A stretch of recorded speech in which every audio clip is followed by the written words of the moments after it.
bit about my business. So, as I said, my name is Maddy Niebauer, and I founded vChief, which is a virtual chief of staff service. I thought it would be helpful before we jump in just to give you a little bit of background on me. Before founding vChief, I was a chief of staff at Teach for America for about 5 years. Prior to that, I went to business school, I was a strategy consultant, and had a number of other jobs. And I'm excited to talk a little bit about my business because I love the chief of staff role, and I think it can provide an immense amount of leverage to leaders. And I want you all to learn a little bit more about it and about how we can support businesses. So first I wanted to start by talking about the problem that we're trying to solve. So McKinsey did a study in 2013 where they asked executives, how satisfied are you with the way you spend your time? So now it's time for audience participation. What % of executives do you think said, I'm very satisfied with the way I spend my time? Shout out your answers. What do you think? 10. 30. 23. 5. Awesome. Good answers. You guys are on the right track. 9%. 9% of executives. So, yeah, I mean, think about that. These are senior leaders. Their time is incredibly valuable, and less than 10% think they're spending it well. That's a problem. And it kind of begs the question, how does a chief of staff help solve that problem? So now I'm going to talk to you a little bit about chiefs of staff. So first of all, what is a chief of staff? I'll start by saying that it's a very varied role. It looks really different from sector to sector and company to company. And most people have only heard about it from watching The West Wing or things like that. It's really popular in the political sphere, but it's now becoming more and more popular in the nonprofit and corporate sectors. I will start by saying what a chief of staff is not, and it is not an executive assistant. It's not even really a souped-up executive assistant, and a lot of people get confused with those things. An executive assistant is incredibly important in helping manage logistics and things like that, but chief of staff is a much more high-level strategic thought partner. So I'm going to talk a little bit about some of the themes that you will see in a chief of staff role, and then I'll talk about a few different types of chief of staff. So as you think about what a chief of staff is, they're really, as I said, this high-level strategic thought partner. Someone as an executive can say, oh, I'm grappling with this huge problem. Who's the first person I'm going to go talk to? It's your chief of staff. It's also just their right hand, someone who, anything they need, big or small, their chief of staff can jump in and make it happen. They're also someone to help lighten the load. I think we all know we have a million things on our plates, and especially senior executives often need someone that they can trust, who they can just hand things off to, who will run with it and get things accomplished. And then they're also often a connector of the dots. Chiefs of staff often have a really high-level view of the organization. They know a lot of the players, a lot of things that are going on, often even more so than the senior executive. So they can be a really powerful tool to keep an ear to the ground for a leader. So those are some of the things a chief of staff does. Let's talk a little bit about different types of chiefs of staff. So one is kind of the surrogate. So this is someone who in many ways acts as the leader. And it's pretty common in the political sphere. So they might be attending meetings in place of the leader. They might be managing the entire team of the leader. Another type is the shadow. And this is the type who is always by the side of the leader. They're sitting next to meetings, taking notes, planning action steps, making sure that everything is being followed through. And they're really kind of a behind-the-scenes force for change. And the last one is the executor.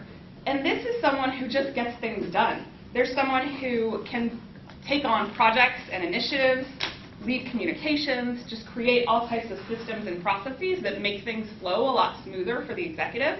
And that's really what we do. We're really in the third category.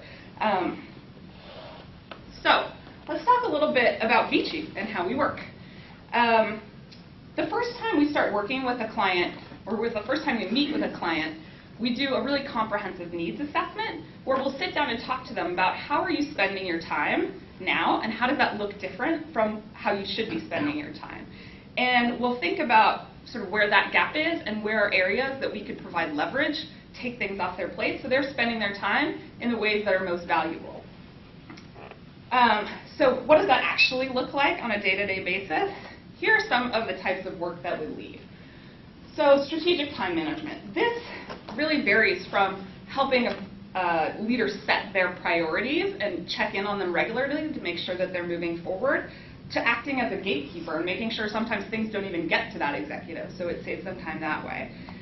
We also do a lot of project management and strategic planning, which can be everything from org-wide strategic planning, thinking about the organization or company's priorities and the metrics and the ways that they're going to achieve those, to really discrete specific projects. So for example, we're working with a CEO of an education nonprofit who needed to grow his board, and it was on his plate to make sure that the board was growing, and he didn't have the time to devote to making that happen. So we had someone come in and work with him to sort of map out the process, what needs to happen by when, do research on potential board members, and get him back on track to complete that project. We also do a little bit of team management. I will say we're not the types who will come in and oversee someone's entire team. Sometimes we'll manage an executive assistant, but more often we do things, we create systems and processes to make that relationship just more smooth and efficient.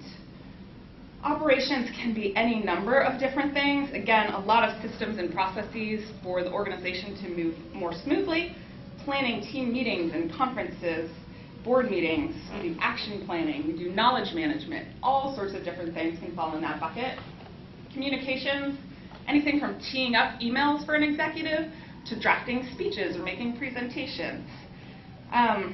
We also manage social media for some of our clients. Finance and HR, oftentimes smaller companies don't have people dedicated to this, so we will often come in and create a budget, work with the accountants, make sure that that's going smoothly. On the HR side, we'll do everything from sourcing and hiring for roles to thinking about performance management, team culture, all things like that. So as you can see, it's just kind of a kitchen sink of things, right? It's a really wide array of things, and you need kind of a jack of all trades to be able to lead that work. So how does the actual product work? What we do is we have a monthly plan that leaders will opt into between 20 and 80 hours a month of support, so roughly 5 to 20 hours a week. We are focused really on this part-time support, so if a leader needs a full-time chief of staff, they are better off going and hiring someone themselves than coming to us. We have sort of a use it or lose it model, but we do keep track of the hours and keep executives up to date so they know whether they're sort of trending over or under what they're opting into. We also, in addition to the chief of staff support, we offer interim support and temp support. So if someone either has a chief of staff role or some other operational or strategic role that it will be empty for a period of time, we can send someone in for 3 to 6 months to help fill that in. So we think this is really a prime time for this model because we're capitalizing on a couple of trends.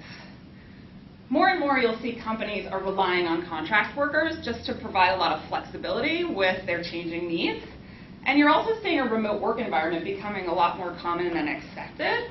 And we do have some clients who really want someone local, and we have people all over the country so we can meet that need. But most of our clients work on a virtual basis with their chief of staff. There's also just this huge interest for people who want remote part-time work. And so finding talent has actually been incredibly easy for us, and it hasn't held us back at all. Let's talk a little bit about our clients.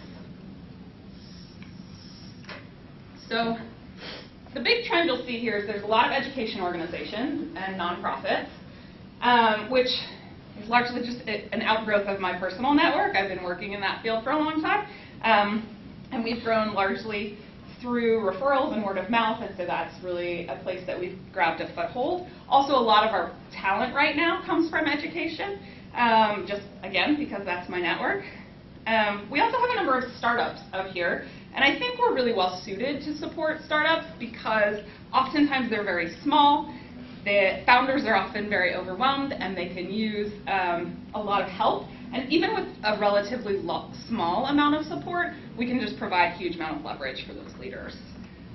So as we think about our target market, those are two areas that I'm really focusing on, is the education and nonprofit space and startups.